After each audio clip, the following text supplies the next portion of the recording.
वैशाख कृष्ण सप्तमी मंगलवार दिनांक 30 अप्रैल 2024 विक्रम संवत 2081। श्रीमद् भगवद गीता के 10वें अध्याय के 16 श्लोक का थोड़ा सा भाग पुनः विवेचनार्थ पढ़ते हुए आगे बढ़ते हैं। भगवान ने कहा है, मतलब कहते तो अर्जुन है प्रश्न के रूप में या जानकारी प्राप्त करने के रूप में, वक्तुमर्हस्य शेषेण। अर्जुन कहते हैं आपने पहले 7वें 9वें और यहाँ 10वें अध्याय के आरंभ में अपनी विभूतियाँ बताई और उनको जानने का फल दृढ़ भक्ति योग होना बताया। अतः मैं भी आपकी सब विभूतियों को जान जाऊं और मेरा भी आप में दृढ़ भक्ति योग हो जाए, इसलिए आप अपनी विभूतियों को पूरी की पूरी कह दें, बाकी कुछ न रखें।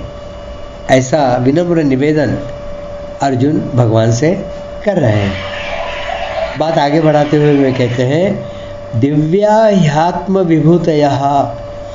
विभूतियों को दिव्य कहने का तात्पर्य है कि संसार में जो कुछ विशेषता दिखती है वह मूल में दिव्य परमात्मा की ही है, संसार की नहीं।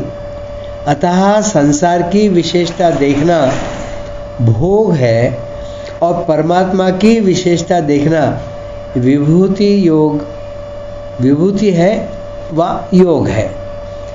क्योंकि यह विभूति योग है इसलिए विभूति योग के संबंध में चर्चा हो रही है। 17 श्लोक। कथम विद्यामहं योगिन् त्वां सदा परिचिन्तयन् केषु केषु च भावेषु चिन्त्योऽसि भगवन्मया। हे योगिन, हरदम सांगोपांग चिंतन करता हुआ मैं आपको कैसे जानूं? अर्जुन की चिंता है, अर्जुन के अंदर से बात उठ रही है।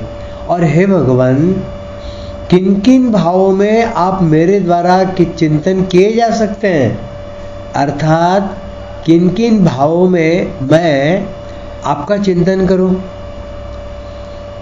भगवान के सामने बात रखते हैं।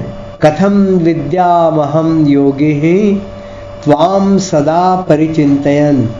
7वें श्लोक में भगवान ने कहा कि जो मेरी विभूति और योग को तत्व से जानता है वह अविचल भक्ति योग से युक्त हो जाता है। इसलिए अर्जुन भगवान से पूछते हैं कि हरदम चिंतन करता हुआ मैं आपको कैसे जानूं? केषु केषु च भावेषु चिन्त्योऽसि भगवन्मया। 8वें अध्याय के 14वें श्लोक में भगवान ने कहा कि जो अनन्य चित्त होकर नित्य निरंतर मेरा स्मरण करता है उस योगी को मैं सुलभता से प्राप्त हो जाता हूँ। फिर 9वें अध्याय के 22वें श्लोक में कहा कि जो अनन्य भक्त निरंतर मेरा चिंतन करते रहते हैं उनका योगक्षेम मैं वहन करता हूँ। इस प्रकार चिंतन की महिमा सुनकर अर्जुन कहते हैं कि जिस चिंतन से मैं आपको तत्व से जान सकूं या जान जाऊं, वह चिंतन मैं कहाँ कहाँ करूं? किस वस्तु, व्यक्ति, देश, काल, घटना, परिस्थिति में आदि में मैं आपका चिंतन करूं? यह चिंतन करना साधन है और भगवान को तत्व से जानना साध्य है। यहाँ अर्जुन ने तो पूछा है कि मैं कहाँ कहाँ, किस किस वस्तु, व्यक्ति, स्थान आदि में आपका चिंतन करूं, पर भगवान ने आगे उत्तर यह दिया है कि जहाँ जहाँ भी तू चिंतन करता है वहाँ वहाँ ही तू मेरे को समझ। तात्पर्य यह है कि मैं तो सब वस्तु, व्यक्ति, देश, काल आदि में परिपूर्ण हूँ। इसलिए किसी विशेषता, महत्ता, सुंदरता आदि को लेकर जहाँ जहाँ तेरा मन जाता है वहाँ वहाँ मेरा ही चिंतन कर, अर्थात वहाँ उस विशेषता आदि को मेरी ही समझ। कारण कि संसार की विशेषता को मानने से संसार का चिंतन होगा, पर मेरी विशेषता को मानने से मेरा ही चिंतन होगा। इस प्रकार संसार का चिंतन मेरे चिंतन में परिणत होना चाहिए, ऐसा भगवान अर्जुन को कह रहे हैं। विस्तरेणात्मनो योगम विभूतिं च जनार्दन भूयः कथय तृप्तिर्हि शृण्वतो नास्ति मे मृतम। हे जनार्दन, आप अपने योग अर्थात सामर्थ्य को और विभूतियों को विस्तार से फिर कहिए, क्योंकि आपके अमृतमय वचन सुनते सुनते मेरी तृप्ति नहीं हो रही है। विस्तरेणात्मनो योगम विभूतिम च जनार्दन। भगवान ने 7वें और 9वें अध्याय में ज्ञान विज्ञान का विषय खूब कह दिया। इतना कहने पर भी उनकी तृप्ति नहीं हुई, इसलिए 10वां अध्याय अपनी ओर से ही कहना शुरू कर दिया। भगवान ने 10वां अध्याय आरंभ करते हुए कहा कि तू फिर मेरे परम वचन को सुन। ऐसा सुनकर भगवान की कृपा और महत्व की तरफ अर्जुन की दृष्टि विशेषता से जाती है और वे भगवान से फिर सुनाने के लिए प्रार्थना करते हैं। अर्जुन कहते हैं कि आप अपने योग और विभूतियों को विस्तार पूर्वक फिर से कहिए, क्योंकि आपके अमृतमय वचन सुनते हुए तृप्ति नहीं हो रही है। मन करता है कि सुनता ही चला जाऊं। भगवान की विभूतियों को सुनने से भगवान में प्रत्यक्ष आकर्षण बढ़ता देखकर अर्जुन को लगा कि इन विभूतियों का ज्ञान होने से भगवान के प्रति मेरा विशेष आकर्षण हो जाएगा और भगवान में सहज ही मेरी दृढ़ भक्ति हो जाएगी। इसलिए अर्जुन विस्तार पूर्वक फिर से कहने के लिए प्रार्थना करते हैं। भूयः कथयः तृप्तिर्हि शृण्वतो नास्ति मे मृतम। अर्जुन श्रेय का साधन चाहते हैं और भगवान ने विभूति एवं योग को तत्व से जानने का फल अपने में दृढ़ भक्ति होना बताया। इसलिए अर्जुन को विभूतियों को जानने वाली बात बहुत सरल लगी कि मेरे को कोई नया काम नहीं करना है, नया चिंतन नहीं करना है। प्रत्युत जहाँ कहीं विशेषता आदि को लेकर मन का स्वाभाविक खिंचाव होता है, वहीं उस विशेषता को भगवान की मानना है। इससे मन की वृत्तियों का प्रवाह संसार में न होकर भगवान में हो जाएगा, जिससे मेरी भगवान में दृढ़ भक्ति हो जाएगी और मेरा सुगमता से कल्याण हो जाएगा। कितनी सीधी, सरल और सुगम बात है। इसलिए अर्जुन विभूतियों को फिर कहने के लिए प्रार्थना करते हैं। जैसे कोई भोजन करने बैठे और भोजन में कोई वस्तु प्रिय, बढ़िया मालूम दे तो उसमें उसकी रुचि बढ़ती है और वह बार बार उस प्रिय वस्तु को मांगता है। कभी कभी अपन बैठते हैं ना, या फिर बफे सिस्टम में भी कोई चटनी अच्छी लगी या रायता अच्छा लगा तो पूरा लेकर जल्दी ख़त्म करते हैं और फिर जाकर फिर से लेते हैं। या जो परोसने वाले आते हैं तो उनको कहते भैया वो ले आना ज़रा। तो ऐसा ही अर्जुन कहते हैं कि आप अपनी विभूतियाँ मुझे फिर से बताइए। पर उस रुचि में दो बाधाएं लगती है। एक तो वह वस्तु अगर कम मात्रा में होती है तो पूरी तृप्तिपूर्वक नहीं मिलती, और दूसरी वह वस्तु अधिक मात्रा में होने पर भी पेट भर जाने से अधिक नहीं खाई जा सकती। परंतु भगवान की विभूतियों का और अर्जुन की विभूतियां सुनने की रुचि का अंत ही नहीं आता। कानों के द्वारा अमृतमय वचनों को सुनते हुए न तो उन वचनों का अंत आता है और न उनको सुनते हुए तृप्ति ही होती है। अतः अर्जुन भगवान से प्रार्थना करते हुए कहते हैं कि आप ऐसे अमृतमय वचन सुनाते ही जाइए। अच्छा, अर्जुन इतनी विनम्रता से कहते हैं, और अर्जुन भगवान के सर्वाधिक प्रिय सखा है, तो अर्जुन की बात में टाल भी नहीं सकते।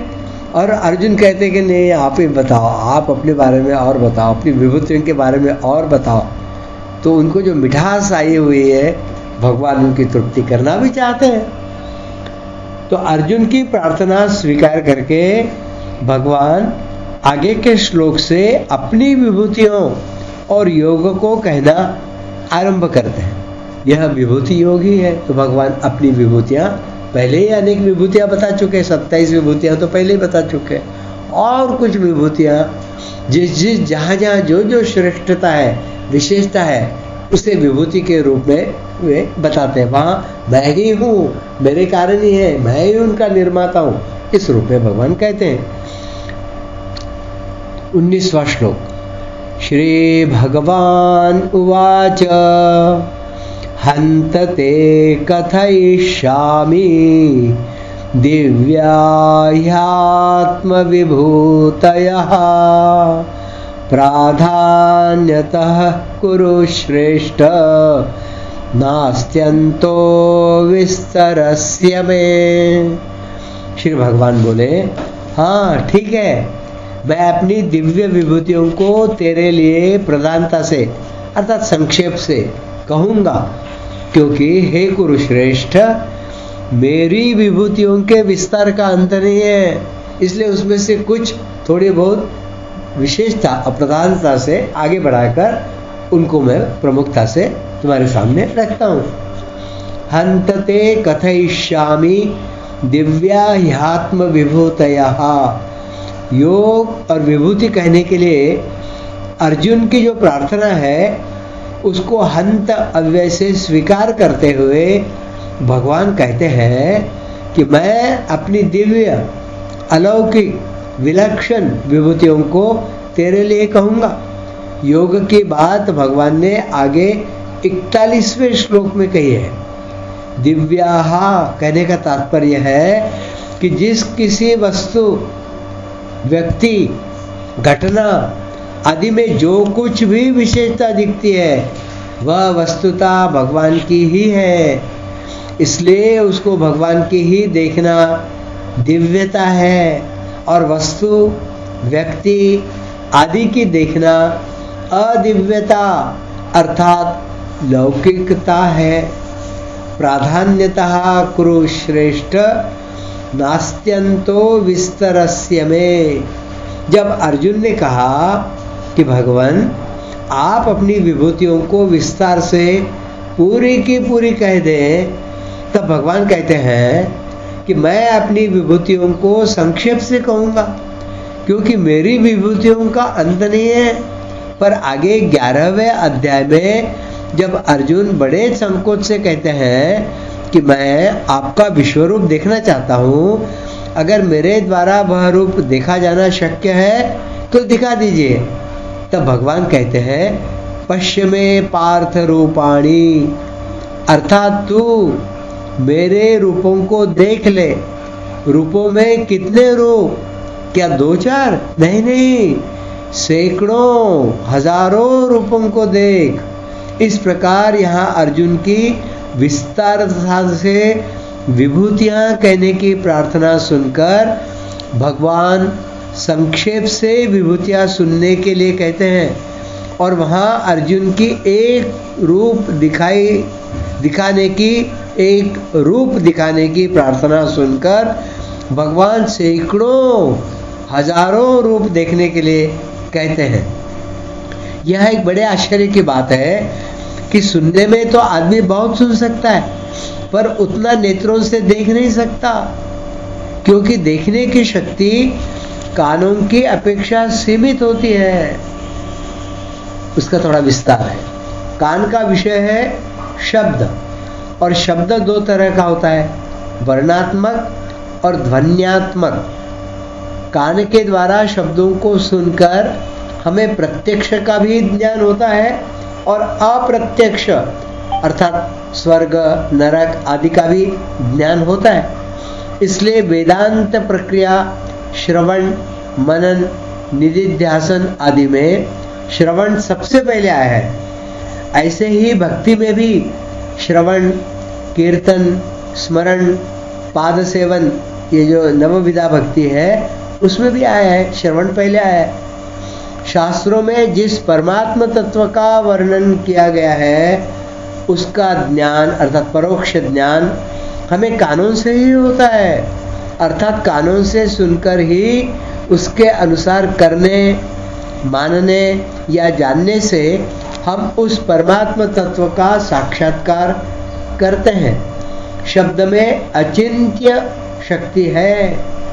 मनुष्य सोता है तो नींद में इंद्रियां संकुचित होकर मन संकुचित होकर बुद्धि में, और बुद्धि संकुचित होकर अज्ञान अविद्या में लीन हो जाती है।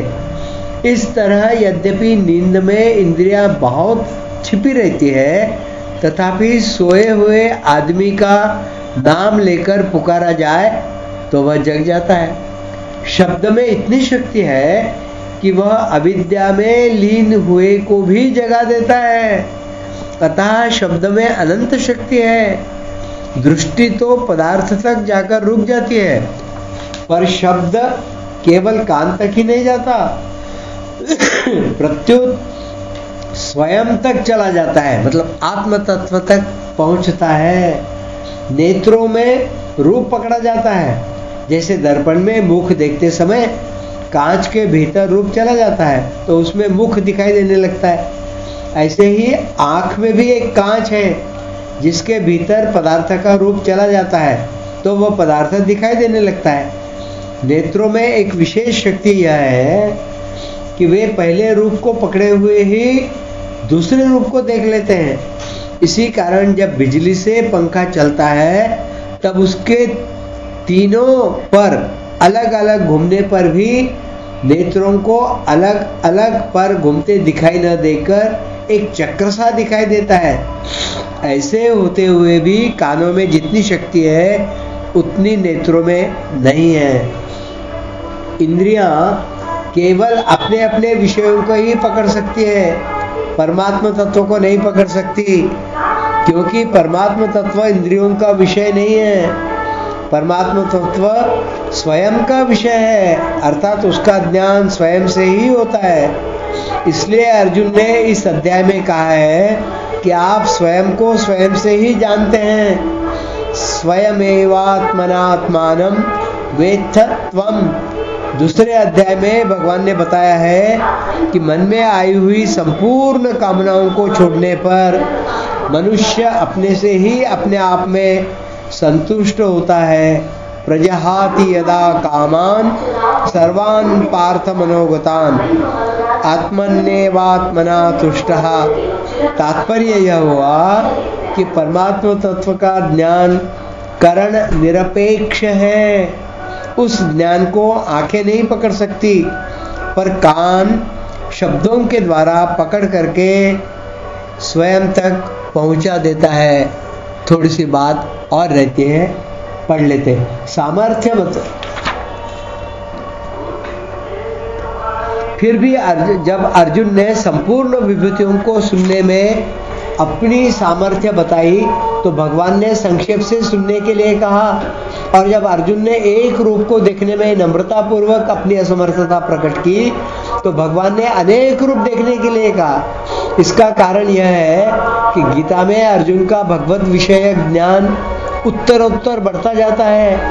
इस 10वें अध्याय में जब भगवान ने यह कहा कि मेरी विभूतियों का अंत नहीं है, तब अर्जुन की दृष्टि भगवान की अनंतता की तरफ चली गई। उन्होंने समझा कि भगवान के विषय में तो मैं कुछ भी नहीं जानता, क्योंकि भगवान अनंत है, असीम है, अपार है।